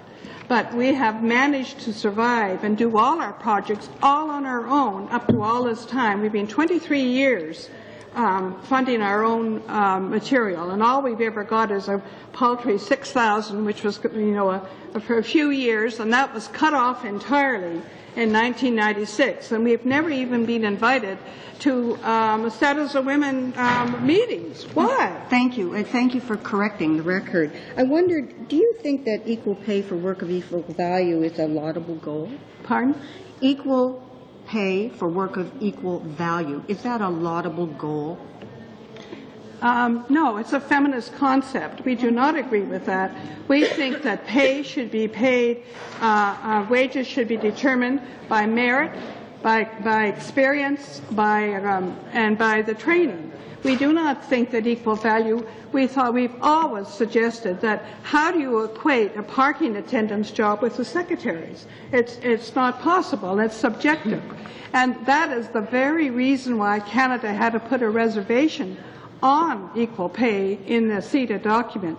That's why the International Labour Organization can't, because it's subjective and it's not something that's acceptable. We've fought against that from the very beginning, saying it's a feminist concept, which is not practical. Wages should be paid on a person's ability and skill and training, but certainly not because they're equated to somebody else in some other area entirely. You talked about professionals in Canada, women having reached professional status. Were you aware that even in female-dominated professions in Canada, women still make less on average than their male counterparts? Yes, and you know why that is? Because women work differently than men. We have a different work schedule. For example, you'll find that 59% of the medical graduates in 2005 were female. And what did they take? They go into family medicine. They don't go into the high-paying orthopedic surgeons. Women in law, they're leaving because they have family commitments. The vast majority of women, for example, 57% of the law graduates are women now, 59% of medicine are women, but the vast majority of women are still going into the other fields of teaching, service industry, and nursing because it suits them because of family commitments. That's what women prefer. Most of the part-time workers are women because it's what they want. And because women have a different work schedule, more women drop out. More women drop out from their professions. Let me finish. Most women drop out of their professions. And because we don't work in the same... I'm sorry, Ms. Landau. I was a teacher, and I can assure you that I was a teacher, a professional teacher, and I can assure you that I worked far harder than I'm sure you do, most. but many women leave it because they have family commitments. They don't work. And I did too. I have another question. You made reference to phony fronts. I just wondered, who are these phony fronts? Pardon? You made reference to all these phony fronts that you were unhappy with. Who are they? In your presentation, you talked about phony fronts. Yeah, a lot of these we're finding, and we have looked around and we've discovered that many of these so-called organizations are a handful of women. For example, the National Association of Women in the Law received $290,000 up to 2007 in September, and they are a handful of women lawyers. So who do they reflect? They go to court, they reflect only their ideology, but they don't have grassroots support. Okay, thank you. I have a question for Ms. Graydon. You talked about the Women's Future Fund. Could you explain how that works? Yes, thank you very much. The Women's Future Fund, as I mentioned, is a coalition of at the moment 9 national women's organizations. We are constantly receiving applications for other under-resourced women's organizations. Our membership is made up of board members from other organizations, and what we do basically is seek to access workplace giving programs like the United Way does.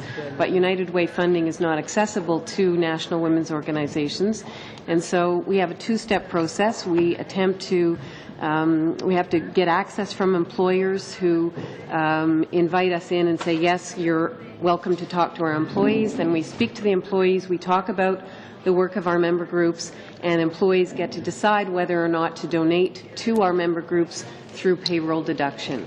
And so what we're finding is that when we have the opportunity to speak to people about the work that NOL and LEAF and Media Watch and Act 2 and other organizations do, people are happy to donate to us.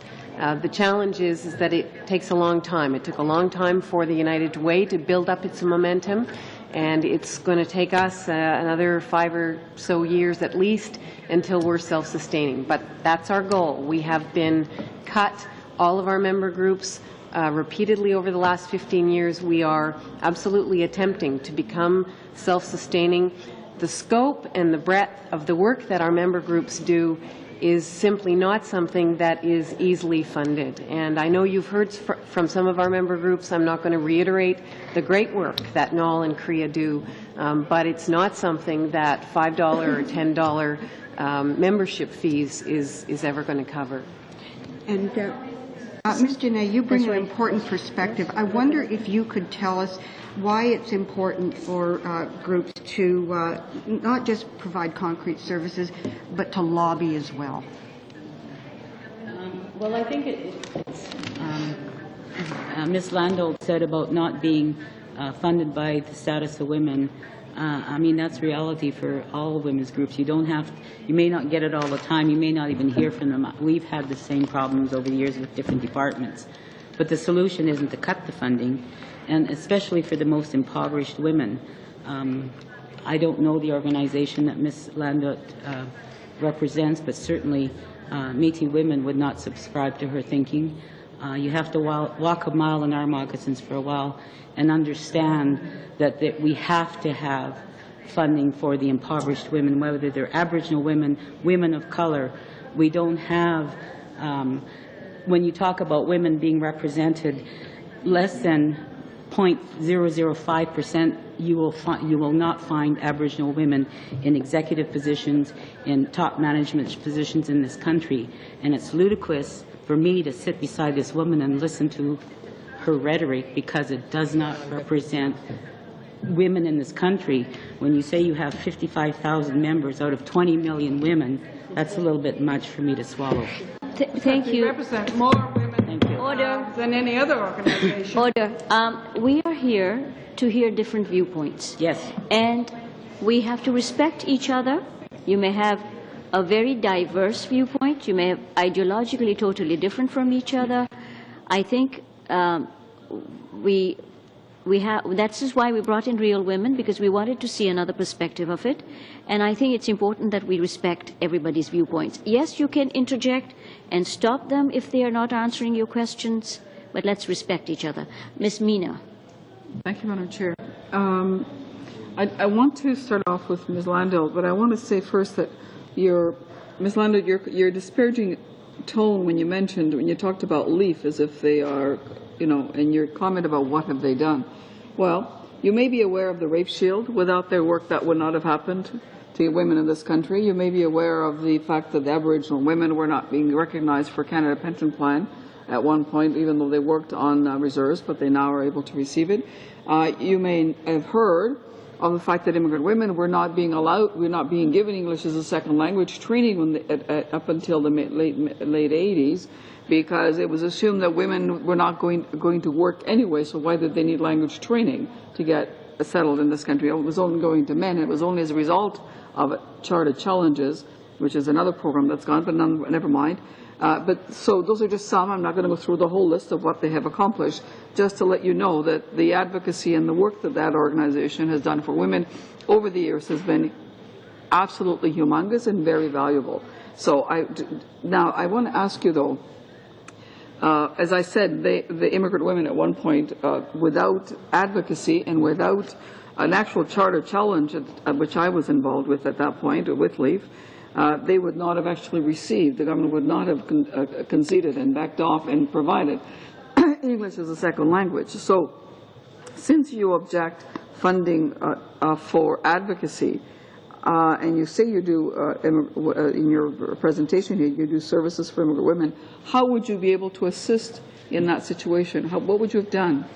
Well, first of all, a lot of what LEAF has done, for example, the rape shield law, we don't agree with. I'm a lawyer, and I have another reason for that. There's legal things. There has to be equality in the defense mechanism, number one. In fact, I actually worked on the actual legislation when that was drafted, belonged with a group of women lawyers, and I never agreed with that right from the beginning.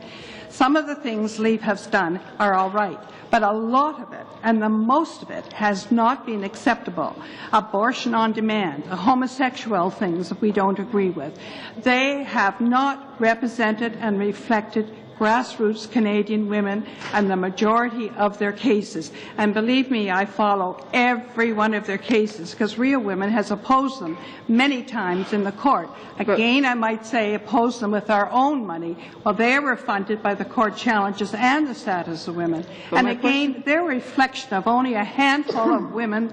They are not a reflection of grassroots Canadian women. My question to you was about what you and I can argue all day about whether or not we agree with the rape shield and all of the other things that were accomplished by LEAF, but not a great deal of it, not through the program of women's program, but actually through the court challenges and thousands of hours of volunteer hours from the lawyers themselves. But my question to you was, what do you do for immigrant women who cannot access programs? You say you do not, we should not have advocacy. Providing services and assisting women, immigrant women with, say, the English program or project isn't enough. Equality is not attained by simply giving the service. You also need to change the system. And I'll tell you, as an immigrant woman who is banged against the system, there was a time the immigrant women's organizations could not get a penny from government sources to provide services for their groups, organizations. Well, first of all, with regard to English languages training, if the provinces, everybody knows that immigration is a federal matter, but the education, the welfare, and the training is provincial. Well, then why, as the provinces not doing that, why should the status of women be doing that? You're not listening to me. With respect, I need to interrupt. What I said to you, what I was working with was a federal program delivered by the HRDC Canada. It discriminated against immigrant women very directly. And if it wasn't for the advocacy work done by myself and other immigrant women's groups with the assistance of LEAF, they would never have changed the policy. Let me go on to something else, because I don't want to waste time on this one. I just wanted to explain to you that there is a need for this kind of work, and hopefully that you might accept it. I want to ask some questions of Ms. Graydon, if I could. I'm sorry, I'm going to be running out of time. I need to share with my colleagues. Ms. Green, I wanted to ask you, and I asked this earlier, the constant discussion is that there hasn't been cuts, there is money there because it's been redirected. The fact of the matter is, though, that the criteria for advocacy that's been changed, that equality-seeking advocacy organizations can no longer get funding. Now, how does that impact on the rights of women that you work with?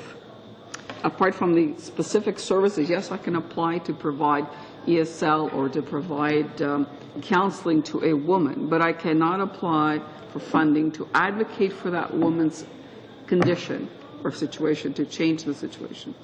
Well, and really that was the point that I was trying to make when I talked about the history of the advancement. The advancements that we have made over the last century have come through advocacy. Women got the vote because of advocacy. And so many of the member groups of the Women's Future Fund, like LEAF, like NOL, like Media Watch, that have advocated for systemic change, for policy and legislative change that would affect all women, that you can't say, you can't show this is going to make this woman's life better right this minute, but in fact that advocacy work helps all women, changes all our rights, and without advocacy as part of what Status of Women funds, the kinds of progress that we have made in the last century will not be replicated. And the very removal of the word advocacy and the word equality suggest that that there's no understanding of how that change happens. It seems so fundamental that the change happens. 1.5 minutes. 1.5 minutes. Madam Chairman, could I respond to that? No, I'm sorry. That was no. It's her turn to ask the question. So whoever I'm sharing. I'm sharing with my colleague's side. It's her question now. Wrap up time. Just ask very quickly of Ms. Landolt about Real Women. How many of your members are members of Parliament? How many of your members are members of Parliament? How many of our members are what? Are MPs. I don't know. We don't ask that. We we don't know. Let me ask. I just want to ask a few quick questions. Are you a member of a political party? Because it claims on your website that many of your members attended the Conservative Convention in 2005. Are you a Conservative Some of our members did, but a lot of our members attended the Liberal Party convention too. We're nonpartisan. It's part of our organization. A lot of us were at the Liberal convention. You must have seen them there. Okay. You talk a lot about measuring results, which that's a good thing to be able to measure results. But you also, so let me just ask, what measurable results have Real Women achieved to advance women's equality? Pardon? What measurable results has your organization achieved to advance women's equality?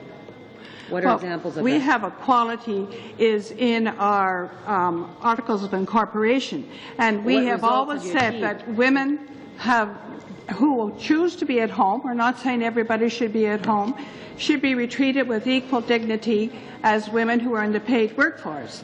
And we have suggested that the National Daycare Plan is only for a certain group of women. Your Liberal Party plan was not accepted by the public because we want equality for women, and every woman should be treated equally. And that's exactly what we've been working for. We don't care what profession, but those women at home have been denigrated. That's their choice for far too long. Thank you. And I'd like to thank the panel for being here. I know it has been a little heated discussion, but that's part of the... Madam Chair, sorry, a quick point of order for clarification for somebody new to the panel. We've had 2 hours of testimony from some very knowledgeable people. We've had 6 questioners from the opposition side and 2 questioners from the government side. I'm just wondering if that's the normal sort of ratio that happens, just in case I come back. Generally, there would be 2 rounds, and the governing party gets 3, but we have no time, and that we went for 1 round only. That's why. So 7 minutes were given to each one to be safe, so to be we cannot fair. ask questions. Fine. Okay? Thank you. Thank you for asking the question. Thank you, witnesses, for being here. And I hope you had a fulfilling experience. We will take your input, and what I'd like to do is give you each 1 minute to wrap up, and I'll be very strict, 1 minute only. And we will start off with Ms. Graydon. If government representation, if women's voices were heard, if government representation in the House of Commons were 50% instead of 21%, if the most marginalized women's realities were reflected in the policies and the priorities of the government, we wouldn't all need to be here at all. And I think that really speaks to why advocacy is necessary and why many organizations like the ones I represent are so concerned about the removal of the word equality, because that suggests that the government is now even more resistant than ever about the kind of work that's necessary to ensure that women do in fact realize substantive equality, not just legal equality on paper. I also just want to say I regret the amount of attention that has unfortunately been focused in this past hour on one particular group, and there's been a lot of misinformation. I would have loved to have had more opportunity to respond to that. Thank you. Ms. Landlow? Yes, I'd like to respond and say they mentioned that the women got the vote through advocacy. Believe me, those women did it all on their own without the status of women funding them. Women have got many advantages simply because as women we're perfectly capable of speaking out. We don't need government funding to pay for everything, which seems to be they all want to be in the government trough to feed, but they don't want to stand on their own 2 feet and to fight for what they believe in. The second thing is, what does one mean by the word equality? That is the main problem. All of us believe that women should be equal, but there are different approaches to how we would achieve that. And what has happened is the status of women has only accepted the feminist approach to equality.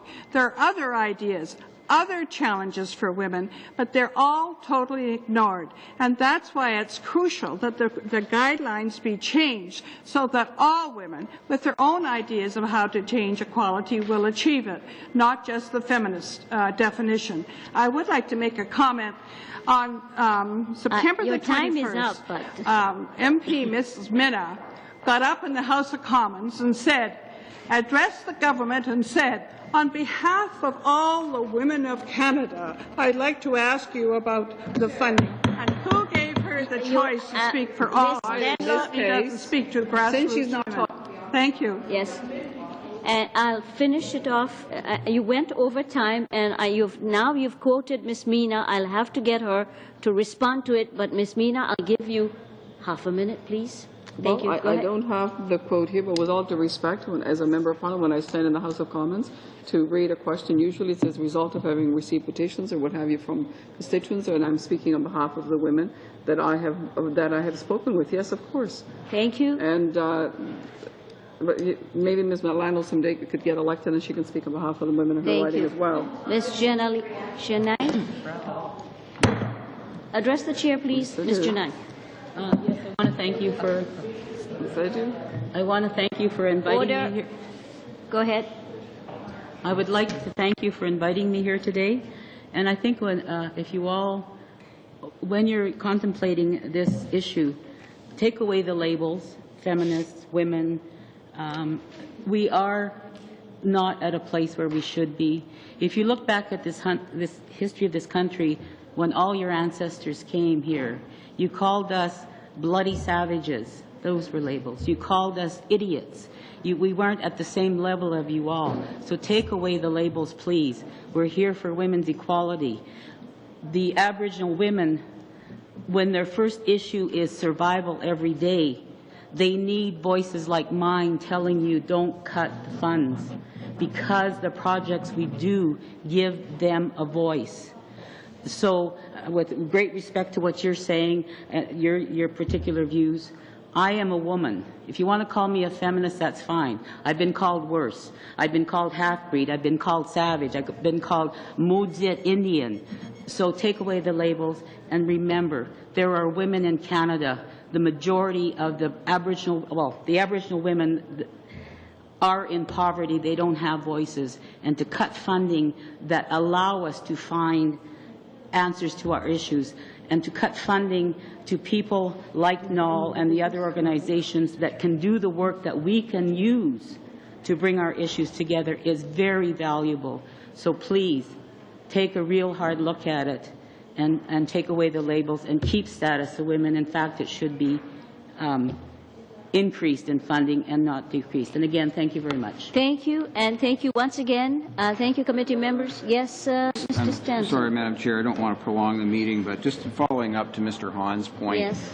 I notice in the routine motions that we adopted on May 11th, 06, When you, as the chair, made the decision to continue in the same pattern as we did through the normal second round of questioning, in fact, the final speaker should have gone to the Conservative side as opposed to the Liberal side. I agree with you, and I'm just going to answer what you say, because I felt I was being fair to you, and I shouldn't have. I should have started with that round, and I got enough complaints from that, so we won't do it again. It's done. We were fair to everyone. We gave everyone 7 minutes. And that was done and finished. Now we can't do anything about it. So I'm not going to cry over spilt milk. It won't happen again. Nor would I. I was just going to suggest that perhaps for the next meeting that you consider a different approach to make sure that we obtain the balance that was achieved and set out in the standard motions that we originally for the next time onwards, we will stick to that. We will stick to starting fresh, and we won't go and be fair. Merci.